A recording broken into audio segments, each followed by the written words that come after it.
Last পার্টে আমরা দেখেছিলাম সিওল যখন উসোককে দেখতে আসে তখনও উসোকের সামনে ইয়োনহোকে দেখতে পায়। ও তখন অনেকটাই অবাক হয়ে যায়, তুমি এখানে কি করছো? ইয়োনহো বলে, আবারও তুমি? তৃতীয়বারের মতো আবারও আমাদের দেখা হয়ে গেল, কিন্তু কাল রাতে তুমি যা দেখেছো সেগুলো তোমার এখন ভুলে যেতে হবে। কিন্তু হঠাৎ করেই ও ফিউচারের কিছু ফ্ল্যাশব্যাক দেখতে পায়। ভবিষ্যতে তো সিওল খুব বড় এক স্টার হবে, ও খুব বড় ফুটবলার হবে, শুধু কোরিয়াতে না ইন্টারন্যাশনালি ও অনেকটা পপুলার। সেগুলো দেখে তো প্রচন্ড অবাক হয়ে যায়, না এটা কিভাবে হলো? তুমি তোমার ভাগ্য নিজের ফ্রেন্ডের ভাগ্যের সাথে কিভাবে পরিবর্তন করলে? সিওল ওর কথা শুনে অনেকটাই অবাক হয়ে যায়, কি পাগলের মতো কথা বলছো তুমি? তখনই ইয়ন বুকে প্রচন্ড ব্যথা শুরু হয়, ও তো হাঁটতেও পারছিল না। ওর তখন পাগনের কথা মনে পড়ে। ও ভাবতে থাকে, তাহলে কি সত্যি আমার কাছে বেশি সময় বাকি নেই? ও তখন এগুলো ভেবে পড়ে যেতে নেয়। সিওল ওকে ধরে, তুমি ঠিক আছো তো? কি হয়েছে তোমার? কিন্তু হঠাৎ করে আমরা দেখি অনহর টেলস গুলো বের হয়ে আসে, যেগুলো দেখে তো সিওল প্রচন্ডই শকড হয়ে যায়। ও ভাবতে থাকে, তার মানে এই মেয়েটি কি মানুষ না? ইয়োনো তখন ওকে সরিয়ে দেয়। সিওল বলে, একটু আগে তো তোমার আশেপাশে আমি কিছু টেলস দেখেছি, এগুলো কি রিয়েল ছিল? ইয়োনো বলে, এগুলো আমার নিজেরই ছিল, কিন্তু আমি এখন কথা বলার মুডে নেই, আমার এক জায়গায় যেতে হবে। ও তো দরজা না খুলে বের হতে নেয়, কিন্তু ও তো বের হতেই পারছিল না। ওর এরকম আচরণে সিওল প্রচন্ডই শকড হয়ে যায়, এই মেয়েটি কি পাগল? ইয়োনো ভাবতে থাকে, আমার কতগুলো পাওয়ার আমি হারিয়ে ফেলেছি। এরপর তো ও দরজা খুলে বের হয়ে যায়। সিওল ওর পিছু আসে, কিন্তু তখনও আর কোথাও ওকে দেখতে পায় না। এরপর আমরা দেখি ইয়োনহো এটি টেম্পলে আসে, যেখানে কিছু গডের মূর্তি ছিল। ও তো গডদের সাথে কথা বলার চেষ্টা করে, কিন্তু ও কোনোভাবেই কথা বলতে পারছিল না, কেউ ওর কথার রেসপন্স করে না, যেটাতে ও প্রচন্ড রেগে মূর্তিগুলো ভাঙতে থাকে। ও তখন ওখানে আগুন ধরিয়ে দিতেই নেয়, কিন্তু তখন তো আগুন নিভে যায়। ইয়োনহো বুঝতে পারছিল না কি হচ্ছে। তখনই ওখানে পাগন আসে। ও নিজের পাওয়ার ইউজ করে আবারও সব আগের মতো করে দেয়। পাগুন বলে, আমি ভেবেছিলাম তুমি গডদের রেসপেক্ট করবে, কিন্তু সেটা তুমি করলে না। ইয়োনহো বলে, বাজে কথা বলা বন্ধ করো, আমি তোমার এগুলো শুনতে আসিনি, আমার অনেক পাওয়ারই কমে গিয়েছে, আমি এখন কি করব? পাগুন বলে, আমি আগে বলেছি তোমার স্কেলটি হেলে পড়েছে, আমি আগেই ওয়ার্নিং দিয়েছিলাম, কিন্তু তুমি আমার কথাগুলো ইগনোর করেছো। ইয়োনো বলে, প্লিজ আমাকে বলো আসলে কি হয়েছে। তখন পাগুন বলে, তোমার কারণে একটা মানুষ মারা গিয়েছে, যার কারণে তোমার এই পাওয়ারগুলো নিঃশেষ হয়ে যাচ্ছে। তখন আমরা অন্যদিকে লিওনকে দেখি, ওরা সবাই ড্রাইভার ডং এর ডেড বডিটিকে থামাচাপা দেওয়ার চেষ্টা করছে। এদিকে সিওল বাস স্টপে বাসের জন্য অপেক্ষা করছিল। তখনই ওর সামনে হঠাৎ করে ও ইউনহোকে দেখে প্রচন্ড ভয় পেয়ে যায়। হঠাৎ করে তুমি কোথা থেকে চলে আসলে? তখন আমরা দেখি সিওলের সামনে দিয়ে বাসটি চলে যায়। সিওল তো বাসটির পিছু পিছু দৌড়ায়, এটাই তো লাস্ট বাস ছিল, আমি বাসায় কিভাবে যাব? ইয়োনহো ওর সাথে কথা বলার চেষ্টা করে, কিন্তু সিওলোর কোনো কথাই শোনে না। সিওলোর ফোনে চেক করে, এখন তো কোনো ক্যাবও পাওয়া যাবে না, আমি বাসায় ফিরবো কিভাবে? ইয়োনহো বলে, আমি তোমাকে বাসায় পৌঁছে দিতে পারবো, কিন্তু বাসা পৌঁছে দেওয়ার পর আমার কিছু কথা তোমার শুনতে হবে। তখন সিওল একটু বিরক্ত হয়ে বলে, তুমি আমাকে কিভাবে বাসা পৌঁছে দেবে? ইয়োনহো বলে, আচ্ছা টেলিপোর্টিং নামে কিছু শুনেছো? সেটাই তোমার সাথে ঘটতে চলেছে। এরপর তো ওর হাত ধরে নিজের পাওয়ারের মাধ্যমে খুব দ্রুতই ওর বাসার সামনে নিয়ে আসে, যেগুলো দেখে তো সিওল প্রচন্ড শকড হয়ে যায়। আমি তো সত্যি আমার বাসার সামনে চলে আসলাম, তুমি এগুলো কিভাবে করলে? আচ্ছা ওয়েট ওয়েট, তাহলে তো তুমি তোমার পাওয়ারের মাধ্যমে ইউরোপ আমেরিকাও যেতে পারবে। ও তোমার তো হয়তো ভিসাও নেই, ভিসা ছাড়া তুমি কিভাবে যাবে? তখন ইয়োনহো একটু বিরক্ত হয়ে বলে, আমার কোনো ভিসা লাগে না, আমি এমনিই যেতে পারি, আমি তো অনেক বছর জার্মানি ছিলাম। তখন হঠাৎ করে সিওল ওর হাত ধরে আর বলে, একটু আগে তুমি যেটা করেছো সেটা কি আবারও করতে পারবে? সিওল ওর হাত ধরেছে, সেটাতে ইয়োনহো ব্লাশ করতে থাকে, কিন্তু একটু পর আবারও নিজের সেন্সে ফিরে আসে। আশ্চর্য, আমি ব্লাশ কেন করছি? ও তখন নিজের হাত সরিয়ে নেয়। তুমি আমার হাত কেন ধরেছো? তখন সিওল বলে, তোমার হাত তো অনেক সুন্দর। ইয়োনহো বলে, এগুলো বাদ দাও, এখন বলো তোমার কি উইশ, তোমার সবচেয়ে বড় উইশ আমাকে বলো, আমি পূরণ করে দেব। আচ্ছা তুমি কি চাও না তোমার যে ফ্রেন্ড অ্যাক্সিডেন্ট হয়েছে, যে তাকে অ্যাক্সিডেন্ট করছে সে ধরা পড়ুক? তুমি শুধু উইশ করো, তোমার উইশ কিভাবে পূরণ করতে হয় সেটা আমি দেখবো। পরের সিনে আমরা লিওনকে দেখি, যে পুলিশ স্টেশনে ছিল। ওর জিজ্ঞাসাবাদ চলছিল। এখানে লিওন প্রচন্ড কনফিডেন্ট ছিল, কারণ ও তো জানে ওর বিরুদ্ধে পুলিশের কাছে কোনো এভিডেন্সই নেই। কিন্তু তখন পুলিশ অফিসার কিছু ছবি দেখা, অ্যাক্সিডেন্টের সময় এক গাড়ি নিয়ে ও নিজেই উপস্থিত ছিল। লিওন তখন প্রচন্ড ভয় পেয়ে যায়। ও তখন ওয়াশরুমে এসে ইয়োনহোর উইশ কার্ড জ্বালায়, কিন্তু কোনো কাজই হয় না। এমন করতে করতে ও অনেকগুলো উইশ কার্ড পুড়িয়ে ফেলে, কিন্তু ও কোনোভাবে ইয়োনহোর সাথে যোগাযোগ করতে পারছে না। এরপর তো ও পুলিশ স্টেশন থেকে বের হয়ে যখন যেতে নেয়, ওর বাবা ওকে কল করে প্রচন্ড রাগারাগি করতে থাকে। কি করছো তুমি? আমার কোম্পানির মান সম্মান সব তোমার জন্য ডুবে যাচ্ছে। লিওন বলে আপনি টেনশন করবেন না, আমি সবকিছু ঠিক করে নেব। এরপর তো ওরা নিউজ শুনতে পায় ড্রাইভার বং এর ডেড বডি খুঁজে পাওয়া গিয়েছে। যেটা শুনে তো লিওন প্রচন্ড ভয় পেয়ে যায়। তখনই আমরা দেখি লিওনের গাড়ির কন্ট্রোল হারিয়ে যায়। লিওন ড্রাইভারের সাথে রাগারাগি করতে থাকে, গাড়ি ঠিক মতো চালাও। ড্রাইভার বলে আমি নিজে তো গাড়িটিকে কন্ট্রোল করতে পারছি না। হঠাৎ করে লিওন লক্ষ্য করে ওর সামনে ইয়োনহো বসে আছে। লিওন বলে আচ্ছা তাহলে সব তুমি করছো, আমি তোমার ক্লায়েন্ট, তুমি আমার সাথে এটা কিভাবে করতে পারলে? ইয়োনহো বলে না, তুমি আমার এখন ক্লায়েন্ট নও, আমি তোমার কাজ করেছি, টাকাও নিয়েছি, এরপর সব শেষ। কিন্তু তুমি কি করলে? একটা মানুষ মেরে ফেললে। তুমি ওই মানুষটাকে মেরেছো যার কারণে আমার পাওয়ার কমে গিয়েছে। আমি এখন সবকিছু ঠিক করতে চলেছি। এরপর তো ওর হাতের ইশারা লিওনকে বশ করে ফেলে। এবার তুমি সবার সামনে সত্যিটা বলবে, ছোটবেলা থেকে যা যা অন্যায় করেছো। গাড়ি তো একদম প্রেসের সামনে গিয়ে এসে থামে। লিওন তো গাড়ি থেকে যখন নামে ও নিজেকে কন্ট্রোল করার চেষ্টা করে, কিন্তু ওর মুখ থেকে অটোমেটিক্যালি সব সত্যি বের হয়ে আসে। ও নিজেই নিজের ড্রাইভার ডংকে মেরেছে, আর এমনকি উসোকের অ্যাক্সিডেন্ট ও নিজেই করেছিল। তখনই পুলিশ এসে ওকে অ্যারেস্ট করে নেয়। পরের সিনে আমরা ইয়োনহোকে দেখি, ওর বাসার তো ও ওই স্কেলটি দেখে। তখন ও দেখতে পায় আস্তে আস্তে ওর পাওয়ার আবারও বাড়ছে, আর স্কেলটি আস্তে আস্তে আবারও সোজা হয়ে যায়। পরের সিনে সিওল প্র্যাকটিস করার পর যখন রেস্ট নিয়েছিল, তখনই ওর সামনে ইয়োনহো আসে। ও সিওলের জন্য একটি লাগেজ নিয়ে এসেছিল। সিওল একটু অবাক হয়ে বলে এটা কি? ইয়োনহো বলে আমার তরফ থেকে তোমার জন্য গিফট, কারণ সবকিছু ঠিক করতে তুমি আমাকে হেল্প করেছিলে। সিওল একটু অবাক হয়ে বলে আচ্ছা তুমি আসলে কে? ইয়োনহো ভাবতে থাকে হয়তো সিওলের নাম জিজ্ঞেস করেছে। ও তখন একটু ব্লাশ করতে থাকে। তুমি আমার নাম জানতে চাচ্ছ, কিন্তু আমি কোনো মানুষকে নিজের নাম বলি না। সিওল বলে না না, আমি তোমার নাম জিজ্ঞেস করছি না, আমি জানতে চাচ্ছি তুমি কি মানুষ নাকি ভূত। যেটা শুনে ইয়োনহো অনেকটাই অবাক হয়ে যায়। ও তো ভেবেছিল হয়তো সিওল ওর উপর ইন্টারেস্টেড। ইয়োনহো বলে আচ্ছা তুমি বলো, আমাকে দেখে তোমার কি মনে হয়? সিওল বলে আমার তো দেখে তোমাকে ভূত মনে হচ্ছে। তখন ইয়োনহো ঠং করতে থাকে আর বলে এখন বলো আমি কি? আমি দেখতে অনেক সুন্দর তাই না? সিওল বলে তুমি কি শাকচুন্নি? যেটা শুনে ইয়োনহো প্রচন্ড রেগে যায়। আমি এক গুমিহো, নাইটেল ফক্স। তখন ও একটু অবাক হয়ে বলে তাহলে ওই দিন হসপিটালে আমি যেগুলো দেখেছিলাম সেগুলো সত্যি? ইয়োনহো বলে হ্যাঁ। এরপর তো ওকে নিজের কার্ড দেয়, আবার নিজেই কার্ডটি ফিরিয়ে নেয়। না না, আমি তোমাকে কার্ড দিতে পারবো না, আমি এখন রেস্ট নিতে যাব। আমি চাই না আমার ভ্যাকেশনে কেউ আমাকে বিরক্ত করুক।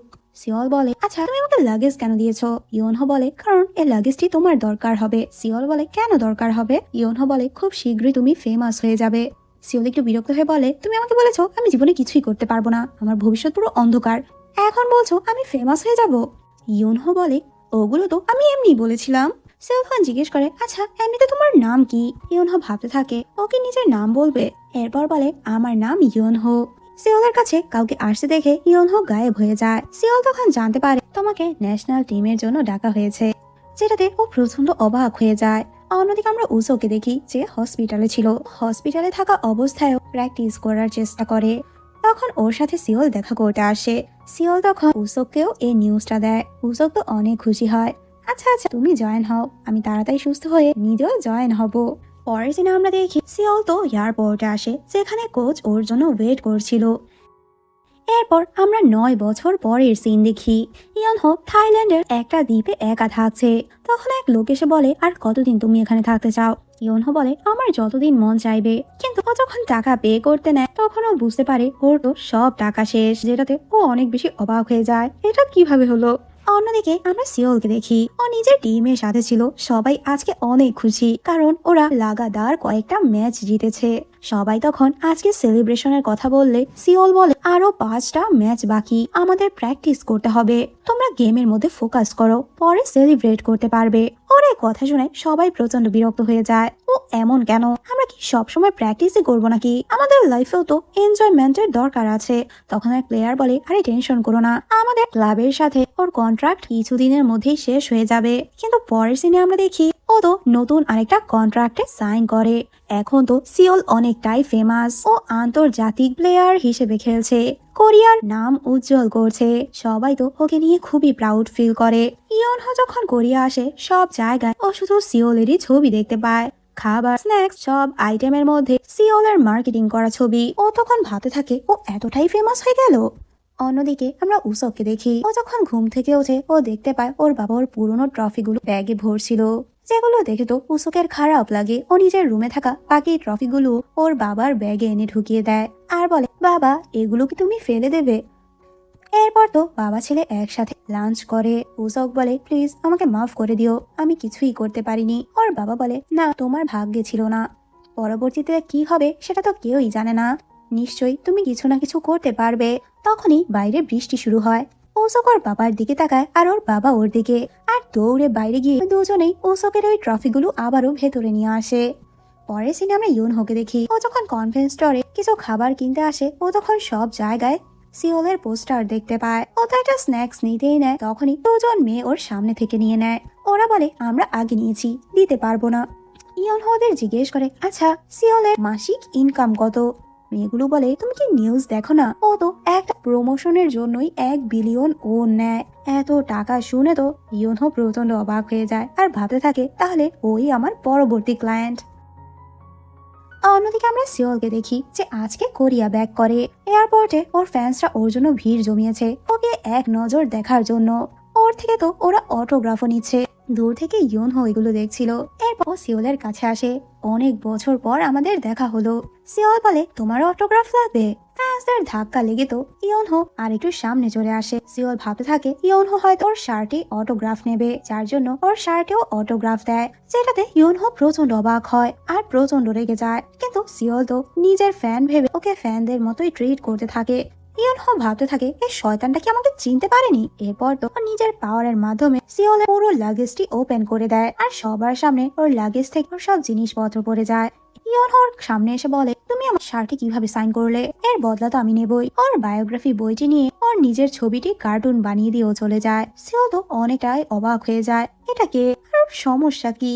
কিন্তু তখনই আমরা দেখি হঠাৎ করে ওর লাগেজের মধ্যে ওই উইশ কার্ড চলে আসে। অন্যদিকে আমরা উসোককে দেখি যে কোচ গিলের সাথে দেখা করতে আসে। গিল ওকে দেখে একটু অবাক হয়ে যায়, তুমি এখানে কি করছো? উসোক বলে, আমি আবারও এখানে জয়েন হতে চাই, প্র্যাকটিস করতে চাই। কোচ গিল একটু অবাক হয়ে বলে, তোমার মাথা ঠিক আছে? তুমি এখন কতটা বড় হয়ে গিয়েছো, তোমার ওই বয়সটা নেই এখন, তুমি এই ক্যারিয়ার ছেড়ে অন্য কিছুতে জয়েন হও। ওসোকের তখন অনেকটাই খারাপ লাগে, কারণ ওর ছোটবেলার স্বপ্নতে ও কিভাবে গিভ আপ করে দেবে। মন খারাপ করে যখন যেতেই নেয়, তখনই ওর কাছে সিওলের টেক্সট আসে, আমি কোরিয়াতে এসেছি, কোথায় তুই? আমি তোর সাথে দেখা করতে চাই। আচ্ছা আজকে ওখানেই দেখা করিস, যেখানে আমরা সবসময় একসাথে প্র্যাকটিস করতাম। রাতে তো সিওল উসোকের জন্যই প্লেগ্রাউন্ডে ওয়েট করতে থাকে। অনেকক্ষণ হয়ে যায় কিন্তু উসোক আসছে না। আমরা উসোকে দেখি যে এখন রাতে ডেলিভারির কাজ করে। ও কাজে এতটাই ব্যস্ত ছিল যে সময়ই পাচ্ছে না ওখানে যাওয়ার জন্য। সিওলকে টেক্সট করে বলে, আমি কতক্ষণ ধরে ওয়েট করছি, তুই আসছিস না কেন? পরের সিনে আমরা সিওলকে দেখি ও যখন শাওয়ার নিচ্ছিল, হঠাৎ করে ওর সামনেও ইউনহোকে দেখতে পায়। ও তখন প্রচন্ড ভয় পেয়ে যায়, কে তুমি আর এখানে কি করছো? তুমি কি আমার ফ্যান? যদি ফ্যান হয়ে থাকো তাহলেও তো এটা খারাপ করেছো, আমি তো রিপোর্টও করতে পারি। তখনও দেখতে পাই ইয়নহোর সামনে ওর ফোনটি ছিল। সিওল বলে, আচ্ছা ঠিক আছে আমি রিপোর্ট করবো না, কিন্তু আমার টাওয়ালটি দাও। কিন্তু ইয়নহো টাওয়ালও দেয় না। আচ্ছা সত্যি কি তোমার মনে নেই আমি কে? অনেকক্ষণ ধরেই সিওল ওর দিকে তাকিয়ে থাকে আর তখন ভাবে, আরে তুমি তো ওই মেয়েটি। ইয়নহো তখন অনেক খুশি হয়ে যায় আর সাথে সাথে ওকে টাওয়ালটি দিয়ে দেয়। এরপর তো ওরা দুজন দুজনের মুখোমুখি ছিল। ইয়নহো বলে, তুমি ফেমাস হতে চেয়েছিলে, এখন তো তোমার ড্রিম পূরণ হয়েছে, এখন তুমি আরেকটা উইশ করো, তুমি আমার ক্লায়েন্ট আবারও হতে পারবে। সিওল বলে, আমার তো আর কোনো উইশই নেই। ইয়নহো বলে, নিশ্চয়ই কোনো উইশ থাকবে, তোমার বাবা মার কথা ভাবো, তোমার ফ্যামিলির কথা ভাবো। তখন সিওল বলে, ছোট থাকতে আমার বাবা মাকে আমি হারিয়েছি, আমার দাদি আমাকে বড় করেছে। ইয়নহো বলে, তাহলে তোমার দাদির জন্য উইশ করো। তখন সিওল বলে, কিছু বছর আগে আমার দাদিও মারা গিয়েছে। তখন তো ইয়নহো প্রচন্ড রেগে যায়, হয়তো এখন না কোনো একদিন তো তোমার কোনো উইশ হবে না, তখনই তুমি আমাকে ডেকো। তখন ওর কার্ডটি দেয়। তখনই সিওলের দরজার ডোর বেল বাজে আর সাথে সাথে ইয়নহো গায়েব হয়ে যায়। সিওল ভাবতে থাকে ও তো আগের মতোই নিজের ইচ্ছেতে আসে আবার নিজের ইচ্ছেতেই চলে যায়। সিওল তো ফোন চেক করার পর জানতে পারে ওর ফুড ডেলিভারি দিতে এসেছে। ও যখন দরজা খুলে ও এখানে উসোকে দেখে প্রচন্ড অবাক হয়ে যায়। ও সব তুই এখানে? অন্যদিকে আমরা সিওলের এজেন্ট হিয়নসুকে দেখি ওর কলিগ এসে ওকে কিছু একটা দেখায়, যেটাতে ও প্রচন্ড শকড হয়ে যায়। ও সব তো সিওলকে এ ব্যাপারে জিজ্ঞেস করছে, তুই তোর ফুটবল ক্যারিয়ার ছেড়ে দিলি, আমাকে কেন কিছু বললি না? উসক বলে, হ্যাঁ আমি অনেক আগেই ছেড়ে দিয়েছি। সিওল একটু অবাক হয়ে বলে, কিন্তু কেন? উসক বলে, কারণ এখন আমি খেলতে পারবো না, চাইলেও আমি কোথাও জয়েন হতে পারবো না। সিওল বলে তোর সাথে এত কিছু হয়ে গেল, তুই আমাকে কিছু কেন বলিসনি? উসক বলে এগুলো সবকিছু খুবই এম্বারেসিং ছিল, যার কারণে আমি কিছুই বলতে পারিনি। উসক বলে আমরা দুজনের খুব ভালো বন্ধু, তুই বন্ধু হিসেবেও তো আমাকে বলতে পারতি। ওসকের নজর তখন ওই উইশ কার্ডটির দিকে যায় আর জিজ্ঞেস করে এটা কি। সিওল তখন ইয়োনহোর কথা ভাবতে থাকে আর বলে আচ্ছা তোর কোনো উইশ রয়েছে? পরের সিনে আমরা দেখি ওসকের যখন ঘুম ভাঙে ও নিজেকে প্লেনের মধ্যে দেখতে পায়, যেটাতে ও প্রচন্ড অবাক হয়। ওর হাত থেকে যখন বইটি পড়ে যায় তখন কেভিন ক্রু ওর বইটি তুলে দেয় আর ওর নাম নিয়ে খুব প্রশংসা করতে থাকে।